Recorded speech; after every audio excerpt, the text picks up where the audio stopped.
Let's see how to use the eraser and background eraser tool in Photoshop. First of all, go to your tool panel and select the eraser tool. And here you can change your eraser tool size, hardness and a brush from here.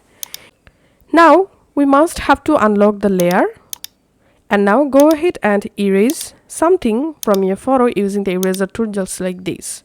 You can also change your eraser size from here and you can change hardness. And now let's see how to use the background eraser tool. Just right click on your eraser tool and here select background eraser tool. The same way, now you can just remove your background just like this.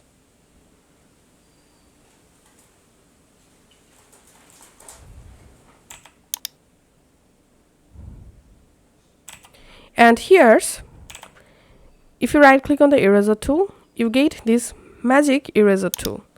Using this tool, you can just click any of the color and the color will automatically erase in just one click just like this.